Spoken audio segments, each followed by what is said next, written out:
안녕하세요, 유튜브 시청자 여러분. 오랜만에 영상을 올리는 것 같습니다. 자, 요즘 이제 좀 바빴어요. 바빠서 이제 영상을 찍을 시간이 좀 없다가, 자, 오늘 또 코로나 또 너무 또 격하게 격상되는 바람에 영상을 찍어서 올리게 됐어요. 그래서 여러분들 오랜만에 올라왔다고 기피하지 말아주시고 당분간 계속 올릴 테니까 좋아요랑 구독 한 번씩 눌러주시면 좋을 것 같습니다. 자, 오늘은 이제 생물과 환경에 대해서 얘기를 한번 해볼 거야. 자, 근데 이 생물하고 환경 자체는요, 사실 굉장히 간단한 부분이야. 그래서 내용 자체가 이제 어렵지 않기 때문에 간단하게 포인트만 잡도록 할게요.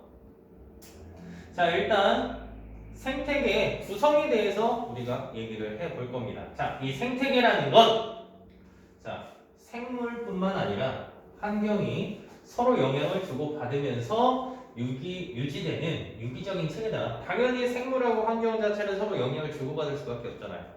예를 들어서 비가 안 와? 자, 비가 안 온다면 어때요? 식물들이 죽겠지. 자, 식물들이 죽었어요. 그럼 생물하고 환경 사이에 서로 영향을 주고받는 거고, 뭐 그냥 길거리에 돌아다니고 있는 나무, 돌아다니진 않겠죠. 뭐 나무니까. 자, 나무가 있어요. 그 나무 같은 경우는 어때요? 광합성을 하겠지? 광합성을 하면 산소를 내보낼 거고요. 그러면 대개 성분이 바뀔 거 아니야. 그러니까 이 생물하고 환경은 서로 영향을 주고받을 수밖에 없고요. 자, 굉장히 밀접한 관련이 있다. 자, 그랬을 때 개체라는 건 우리가 보통 얘기하는 하나의 생명체를 보통 의미합니다. 자, 개체는 뭐다? 하나의 생명체를 의미하고요. 자, 이때 개체군이라는 게 나와요. 자, 네, 이 개체랑 개체군. 자, 개체군에서 제일 중요한 건 뭐냐? 일정한 지역에서 함께 생활하는 자, 같은 종의 개체들로 이루어진 문이다. 그러니까 여기서 제일 많이 틀리는 이유 중에 하나는 같은 종이냐, 다른 종이냐 이걸 구분을 안 하기 때문에 틀린 거야. 그래서 같은 종이라는 거 꼭 기억합시다. 즉, 한 종의 생물로 구성이 되어 있다. 자, 그리고 군집은 일정한 지역에 사는 개체군. 여러 개체군이니까 다른 말로 풀이를 하자면 여러 종의 무리가 된다라고 생각할 수가 있어요. 즉, 여기도 다시 한번 나왔지? 여러 종의 생물로 구성이 된다. 자, 이 생태계의 위계적인 구조라고 되어 있어. 자, 개체가 모여서 개체군이 되고요. 개체군이 모여서 군집, 생태계의 순서로 점점 그 규모가 커지고 있다. 자, 그래서 여기 그림 보시면 뭐 생태계를 구성하는 부분이 나오지? 개체. 자, 뭐 각각 하나하나를 개체라고 하고요. 같은 종끼리 모인 개체군. 이런 개체군들이 모인 군집. 이런 군집하고 전체적으로 모여있는 큰 것을 우리는 생태계다 라고 표현을 합니다. 자, 꼭 기억을 해주세요. 자, 이 생태계를 구성하는 요소는 자, 크게 비생물적인 요소하고 자, 생물적인 요소로 구분을 할 수가 있어요. 자, 생태계를 구성하는 건 뭐다? 이 생물적인 요인, 그 다음에 비생물적인 요인 이렇게 두 가지로 구분을 할 수 있다라는 거 꼭 기억을 해 주셔야 될 것 같습니다.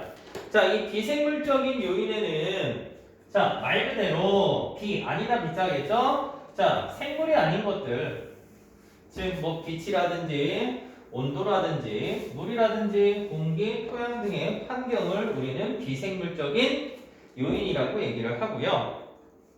자, 생물이 살아가는 터전을 제공해 생태계를 안정적으로 유지시켜주는 역할을 한다.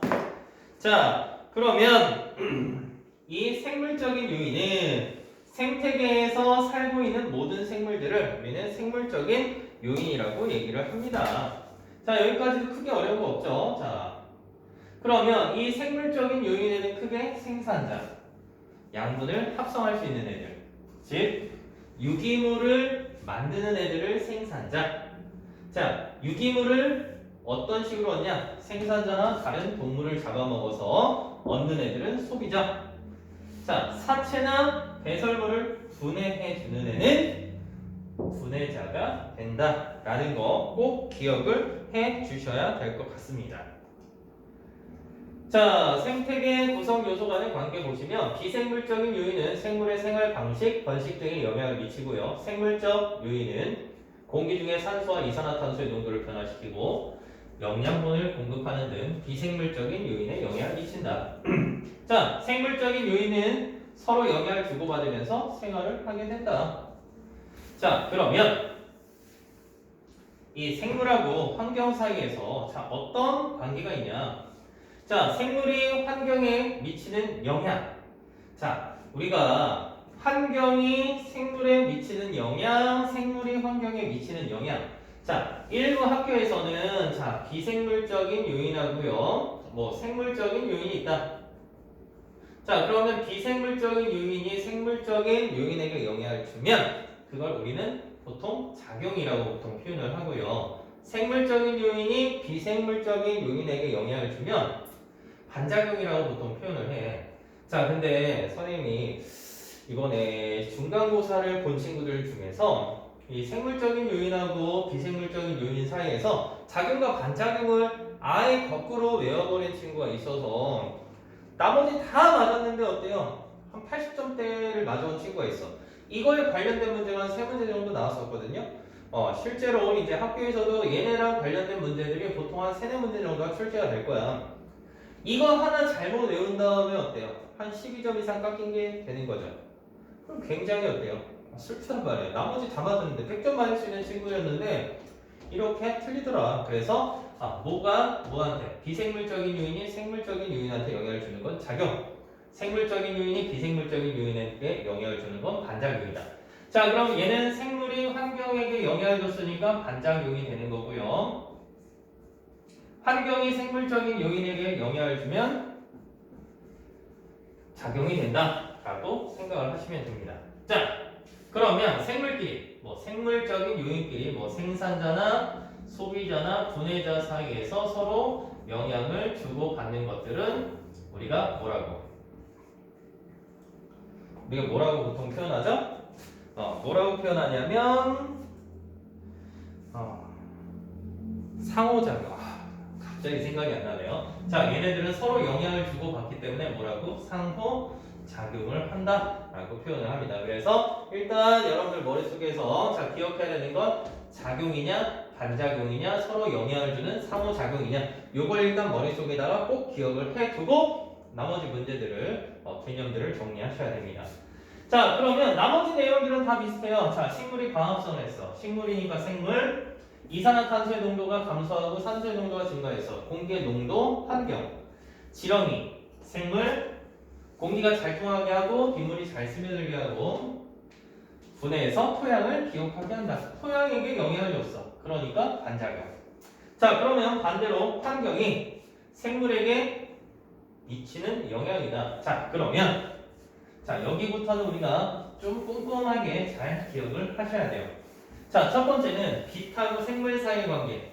자, 이쪽 부분은 여러분들이 뭘 기억하시냐면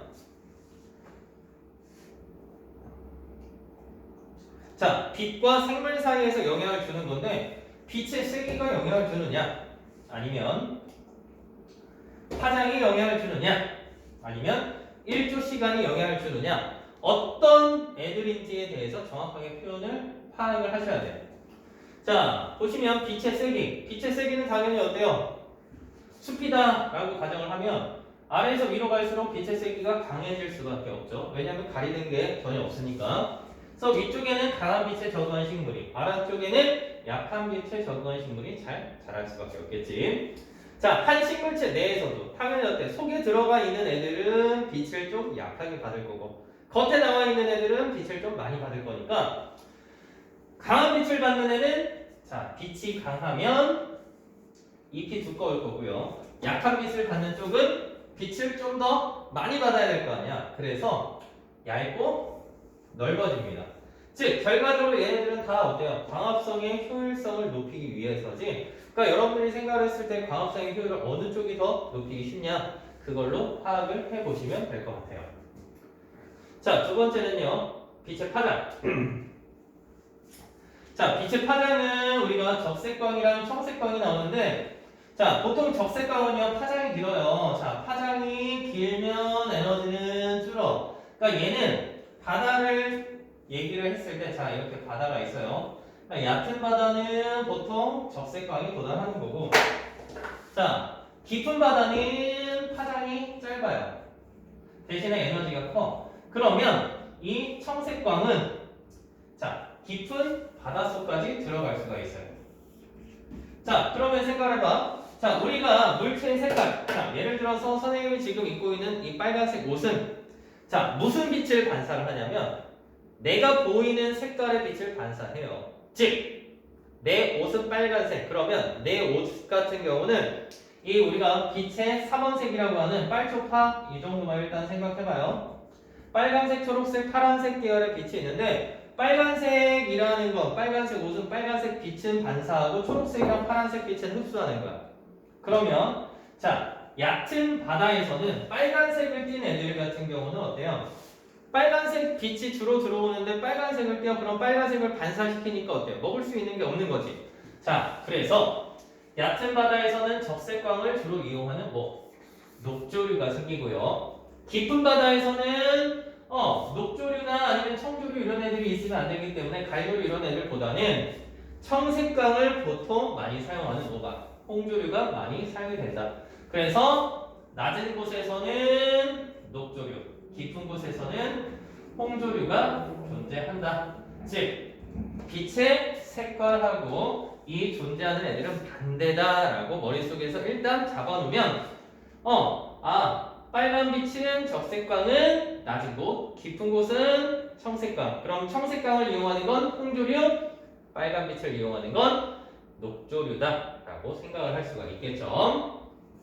자, 두 번째, 마지막으로 세 번째는 일조 시간이야. 자, 얘네들을 큰 틀로 지금 묶으면 빛하고 생물 사이에 영향을 주는 요인인데요. 그런데 이 빛을 우리가 조금 더 구분을 한다면 빛의 세기, 빛의 파장, 일조 시간. 일조 시간이라는 건 해가 떠 있는 시간들을 우리가 얘기를 해요. 그래서 보통 봄, 가을 정도만 생각해봐요. 봄은 해 뜨는 시간이 길어지지. 1조 시간이 길어질 때. 가을은 해 떠 있는 시간이 짧아질 때. 그래서 1조 시간이 길어질 때와 1조 시간이 짧아질 때. 그 두 가지로 구분을 하시는 거예요. 그래서 대부분의 새들은 1조 시간이 길어지는 봄에 성호르몬 분비가 촉진돼서 알을 낳고요. 붓꽃 같은 경우는 1조 시간이 길어지는 봄에, 코스모스는 가을에 꽃이 핀다. 그래서 가끔 뉴스 보면 지금 봄인데 코스모스가 폈어요. 그러면 어때요 우리가? 이게 1조 시간하고도 영향을 미치긴 하지만 날씨가 어때요? 너무 따뜻해지거나 아니면 그런 기온 변화나 이런 이상기후 때문에 일어나는 현상이에요. 그래서 사람들이 미쳤다 이렇게 보통 표현할 수도 있어요. 그래서 일단 그런 것까지는 중요하진 않고 이 붓꽃 같은 경우는 1조 시간이 길어지는 봄에 피고 코스모스는 가을에 꽃이 핀다 정도 기억하시면 되고 뭐 불광성인데 이거 불광성은 뭐야? 이 빛을 따라서 꺾인다라고 생각을 하시면 돼요. 여러분들 이제 코스모스라든지 이런 것들 이제 키우는 걸 보시면 코스모스, 해바라기 이런 애들 보면은 빛이 잘 비추는 쪽으로 얘네들이 이제 고개가 이렇게 갸우뚱갸우뚱거려져요. 실제로 이제 얘네들이 막 이렇게 빛을 따라서 왔다 갔다 하는 게 아니라 빛이 최대한 많이 비추는 쪽으로 이렇게 자란다라고 생각을 하시면 돼요. 자, 그 다음에 온도. 자, 온도는 동물들 같은 경우 포유류는 추운 지방에 살수록 몸집이 크고요. 귀와 꼬리와 같은 말단 부위가 작다. 자, 말단 부위가 작아요. 자, 몸집이 크다. 자, 그래서 실제로 여러분들 우리 겨울철에 밖에 나갔을 때 제일 추운 부분을 우리가 보면 물론 귀를 이제 막지 않고 있기 때문에 귀가 제일 차갑기는 해요. 아니면 이렇게 생각해봐. 우리가 어떤 뜨거운 물체를 닿았어. 뜨거운 물체 닿으면 보통 사람들이 어때요? 귀를 만져요. 왜? 인체 중에 가장 체온이 낮은 부분 중에 한 부분이 바로 이 귀란 말이야. 그래서 이 귀랑 꼬리랑 같은 말단 부위가 작아요. 이 작은 이유는 귀로 열이 많이 빠져나가서 아까 선생님이 시원하다고 얘기했죠? 왜? 열이 가장 많이 빠져나가기 때문에. 그러니까 추운 지역에 살면 이 열 방출량을 줄이기 위해서 몸은 최대한 커져야 돼. 커진다는 건 그만큼 얘네들이 가지고 있는 열 용량이 커져요. 열 용량이 커지기 때문에 온도가 좀 덜 변해요. 자, 마찬가지로 말단 부위가 작아져야지 열 빠져나가는 게 줄어들겠지? 자, 그래서 열 방출량이 적어지기 때문에 체온 유지에 효과적이다. 자, 마찬가지로 북극여우랑 사막여우. 사막여우는 작은 몸뚱이에 귀만 엄청 크지? 근데 북극여우는 큰 몸뚱이인데 귀가 굉장히 작아요. 그래서 이 두 가지 차이. 자, 또 두 번째. 추운 지방에 사는 정온동물. 정온동물이라는 건 체온이 일정한 동물을 얘기를 하고요. 깃털이나 털이 발달되어 있고, 그래서 북극곰 보시면 어때요? 털이 많죠. 자, 피하 지방층이 두꺼워서 몸에서 열이 방출되는 것을 막는다. 자, 다른 얘기긴 하지만 우리 TV에서 보시면요, 드라마에서 보면 항상 뭐 가을철 이렇게 추울 때 보면 여자 주인공이 어때요? 이쁘장한 옷을 입고요, 어때요? 패딩 이런 거 안 입고 돌아다닌단 말이야. 근데 남자 주인공도 어때요? 같이 와요. 그럼 여자 주인공이 막 덜덜덜 떨고 있어요. 그럼 남자 주인공이 항상 어떻게 해요? 자기 옷을 벗어서 여자 주인공한테 준단 말이야. 그럼 여자 주인공이 어때요? 덮으면서 아이 따뜻해 하면서 남자 주인공한테 괜찮아? 이렇게 물어보면 남자 주인공 어때요? 맨날 멋있는 척하니라고 괜찮아? 이렇게 얘기를 하죠. 근데 실제로는 잘못된 거예요. 왜? 남성과 여성은요, 이제 출산이나 이런 것들에 대비하기 때문에 여성의 피하 지방층이 남자에 비해서 조금 더 많아요. 그렇다라는 건 피하 지방층이 두꺼우면 체온이 잘 변하지 않아. 그럼 둘 다 동시에 있다. 그럼 남자랑 여자가 있어요. 자, 남자랑 여자가 있을 때 여자의 피하 지방층이 두꺼워요. 그럼 여자보다 남자가 더 추위를 많이 타요. 즉, 우리는 과학을 배우는 친구로서 자, 여자친구랑 같이 있다. 가을철이에요. 날씨가 너무 추워졌어요. 그러면 어떤 게 옳은 거지? 여자친구 옷을 내가 입어야지만 우리는 어때요? 둘 다 비슷비슷한 온도를 유지할 수가 있는 거예요. 그러니까 남학생들, 특히 남학생들 드라마 보면서 어때요? 우리가 로맨틱한 거 생각하시지 마시고요. 어때요? 감기 걸리지 않도록 여학생 옷을 입도록 해주시면 좋을 것 같아요. 자, 그 다음에 겨울동물 같은 경우, 개구리 같은 애들은 곰, 박쥐. 겨울잠을 자겠지.